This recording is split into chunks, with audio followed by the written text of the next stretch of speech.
Ika-20 kabanata. Madilim-dilim pa ng araw ng linggo, pumunta si Maria Magdalena sa libingan. Naratnan niyang naalis na ang batong panakip sa pinto ng libingan. Dahil dito, patakbo siyang pumunta kay Simon Pedro at sa alagad na mahal ni Jesus. At sinabi sa kanila, "May kumuha sa Panginoon mula sa libingan at hindi namin alam kung saan siya dinala." Sina Pedro at ang nasabing alagad ay patakbong nagpunta sa libingan. Ngunit si Pedro'y naunahan noong isa. Yumuko ito at sumilip sa loob ng libingan ngunit hindi siya pumasok. Nakita niyang nakalagay doon ang mga telang lino. Nang dumating si Simon Pedro, tuloy-tuloy itong pumasok sa libingan at nakita nito ang mga telang lino at ang panyong ibinalot sa ulo ni Jesus. Ang panyo ay hindi kasama ng mga telang lino, kundi hiwalay na nakatiklop sa isang tabi. Pumasok din ang alagad na naunang dumating at nakita niya ito, at siya'y naniwala.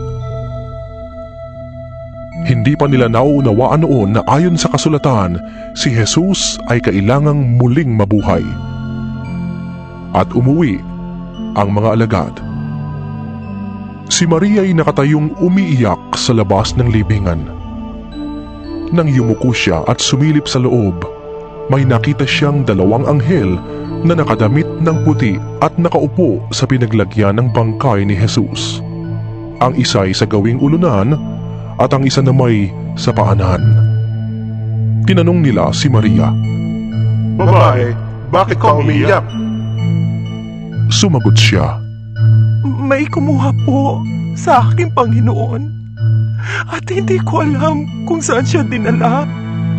Pagkasabi nito'y napalingon siya at nakita niya si Jesus na nakatayo roon, ngunit hindi niya nakilalang si Jesus iyon. Tinanong siya ni Jesus, Babae, bakit ka umiiyak? Sinong hinahanap mo?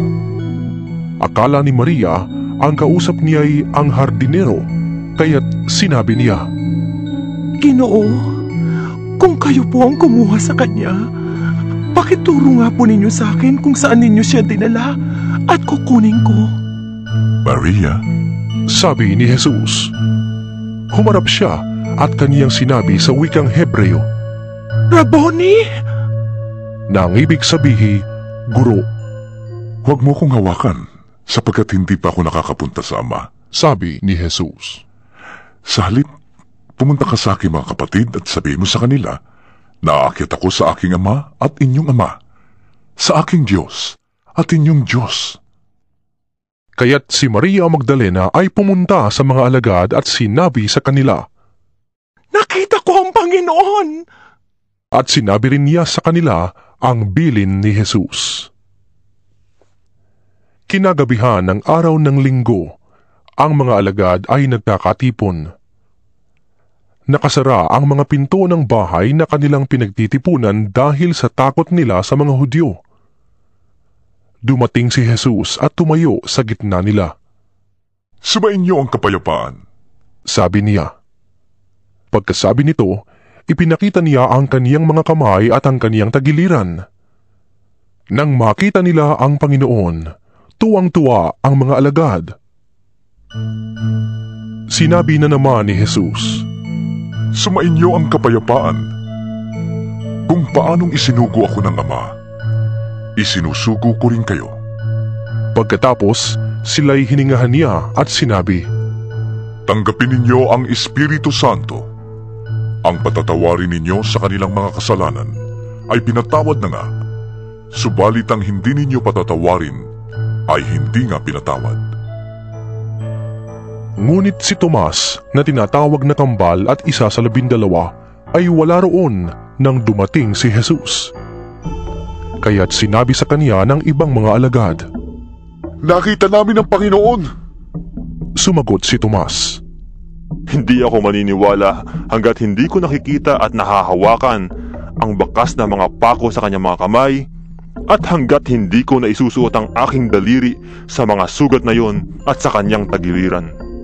Makalipas ang 1 linggo, muling nagkatipon sa loob ng bahay ang mga alagad at kasama nila si Tomas. Nakasara ang mga pinto. Ngunit nakapasok si Jesus at tumayo sa gitna nila. Sinabi niya, Sumainyo ang kapayapaan. saka sinabi kay Tomas, Tingnan mo ang aking mga kamay. Ilagay mo ang iyong kamay sa aking tagiliran. At huwag kang mag-alinlangan. Sa halip ay maniwala ka. Sumagot si Tomas, Panginoon ko at Diyos ko. Sinabi sa kanya ni Jesus, Naniniwala ka na ba dahil nakita mo ko? Mapalad ang mga naniniwala kahit hindi nila ako nakita.